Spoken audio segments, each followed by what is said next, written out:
Where and when did writing originate in human civilization? Let's go back a few thousand years. The first attempts at writing that we could call writing go back to the middle of the 4th millennium, say around 3500 BC, something like that. There were people in the Middle East, individuals who lived between the Euphrates and Tigris rivers, who had clay as their operating material for building and all sorts of other purposes, and eventually as a writing support. They somehow developed the idea of the basis of writing, which means that you can make a sign, which people agree on a surface, that another person, when they see it, they know what sound it engenders. That is the essence of writing, that there's an agreed system of symbols that A can use and B can then play back, either in their heads or literally with their voices, a bit like a gramophone record. So when it really began is a terribly, terribly awkward question for us, because the truth of the matter is we have no idea when anything began. And all we can say is that the oldest evidence we have is around 3500 BC. But whether that was anywhere near the time or the stage when this started off for the first time seems to me very, very unlikely. So among these, the Mesopotamians, around 3,500, they started to do this. They made up signs which everybody understood, and they could write simple pictographic messages. Foot is a foot, a leg is a leg, and barley is barley. And then very, very gradually, they had the idea of how you could represent numerals, and then they had the idea that the pictures could also represent signs. And once they had the idea that you could write sounds with pictures, that's the crucial thing, that a picture of a foot not only meant foot, but it meant the sound of the word for foot. Once this happened, some probably very, very imaginative and clever persons had a kind of light bulb moment when they realized that they could develop a whole panoply of signs which could convey sound. And once you had that, you're liberated from pictographic writing into a position where you can record language. So language, grammar, and all the rest of it, and before long, proverbs and literature and all the other things that got written down. So it was a pretty gigantic step whenever it was taken, but we really have no idea when it was first taken.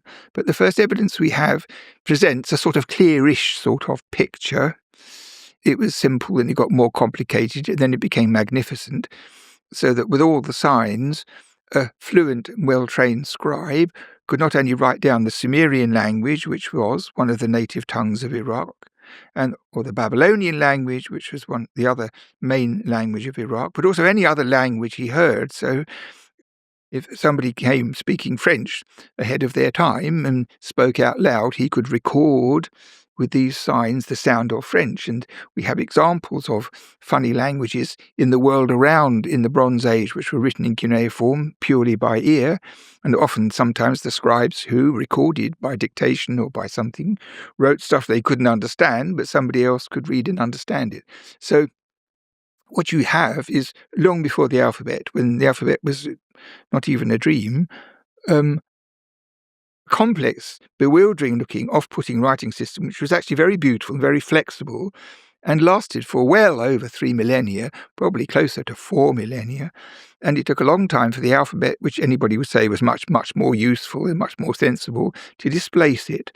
So it's one of the major stages of man's intellect, because quite soon after the writing first took off, the signs began to proliferate.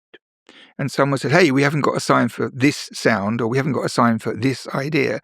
And so it began to swell out. And at some extremely remarkable stage, probably only one person, suddenly realized that if there was no control, they would grow exponentially and exponentially until it was all nonsense and everybody had their own writing. And the second thing is that no one could remember them unless they were written down in a retrievable way. So they invented not only writing, they invented lexicography, which means that early in the 3rd millennium, they put down all the things that were made of wood and all the things that were made of reeds and all the names of colours and of countries and all the gods and everything. They made a systematic attempt to make these signs to standardize them and to make them retrievable, and of course to teach them. And having exercised that rigor from the outset, it meant that the thing became streamlined and stayed more or less as it was all the way through for 3 millennia or more,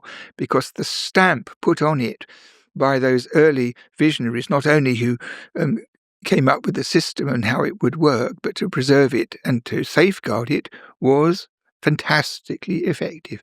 So it means that there were scholars in Babylon in the 3rd century or the 2nd century, when Alexander was there, for example. If somebody dug up a tablet in very early writing, they would have a pretty good idea what it meant. They would recognize the signs, even though they were so ancient, and they'd see the relationships between them.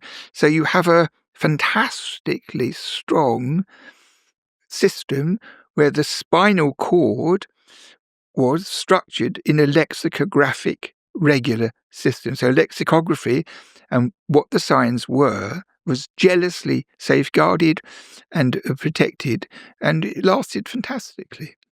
We should say that the name of that system that lasted for 3,000 years is cuneiform. Yeah. So in the 19th century, about 1840, 1850, they started to find these things on excavations in Iraq, the big Assyrian cities, and sometimes further south, the Babylonian cities. They found these clay tablets, which in the ground lasted unimaginable lengths of time, and they were all written in what we call cuneiform script. And the cuneiform part of it means wedge shaped, because cuneos in Latin means wedge.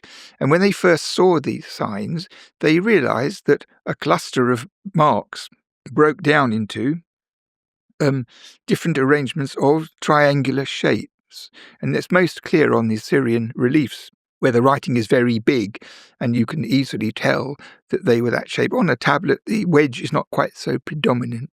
So that was it. So they first called them cuneiatic or cuneiform, and the word stuck. And of course, growing up in the British Museum and reading these things for a living becomes a kind of lifetime's work to make sure that everybody in the country knows what cuneiform means, because once in a while you meet somebody who never heard of the word at all, and this is appalling. So people do survive, however, but it's an important mission because it's such an achievement by man, and so much knowledge was encapsulated in these lumps of clay, because they used it for everyday things like letters and business documents and contracts. This is one thing.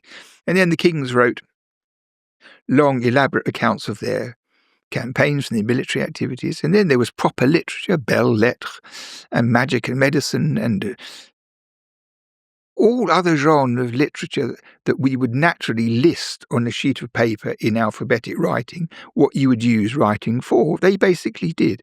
And it had the unexpected quality that most of these clay things lasted in the ground until now. So, however many hundreds of thousands of tablets are in the world's museums and collections, there must be millions of them in the ground awaiting excavation. So, in a way, that's a comforting thought, because they're safe there and protected.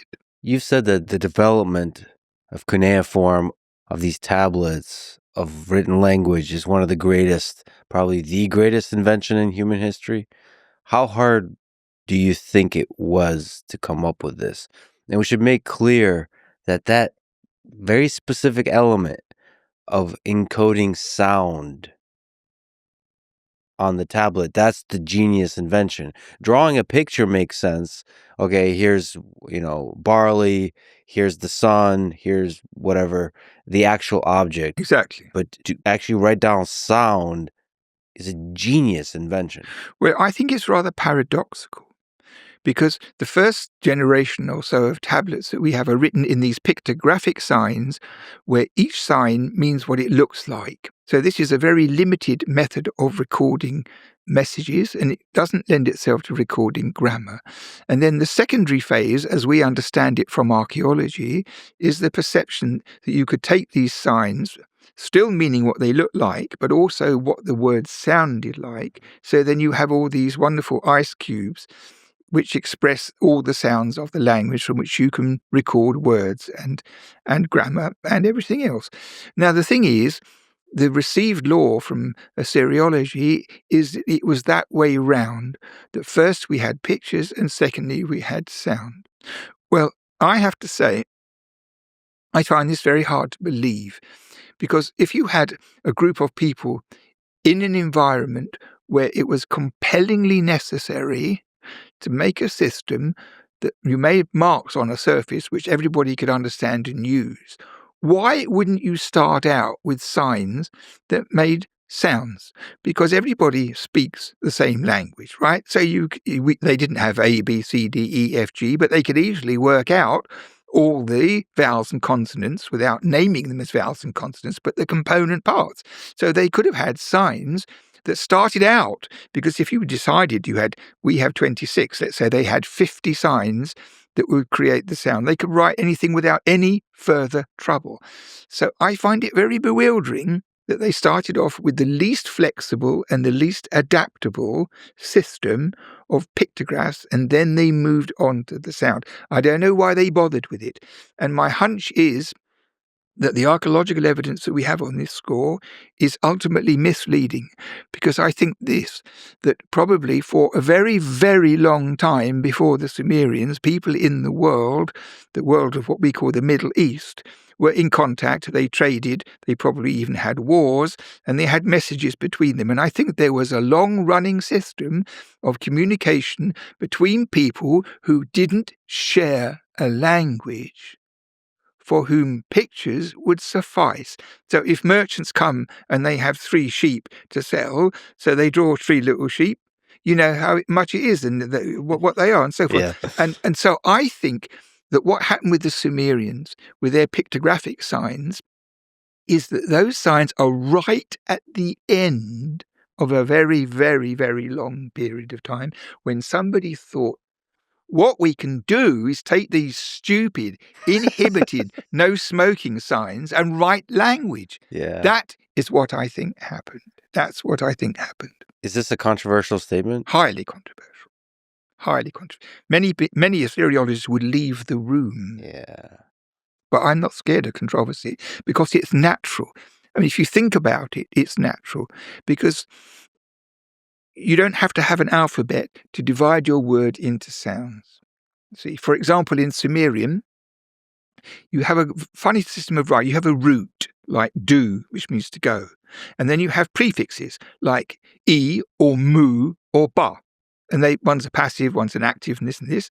So when you have a sentence, you have one of the mu, ba, or e prefixes, then you have the root, and then you have things at the end. So it's called agglutinative by people who like to make things look more important than they are. So you have the central thing, you slap stuff on the beginning, slap stuff on the end, and each particle creates a bit of meaning. So you have a long verb, which tells you he would have done it if he could, but he couldn't, kind of thing, in the form of the verb. But the thing is, if you wanted to write down, you and I decided to write down, so the first thing we would do is have a sign mu, and then we'd have ba, and then we'd have e, because every 5 minutes people make those noises. Yeah. You see what I mean? Yeah, absolutely.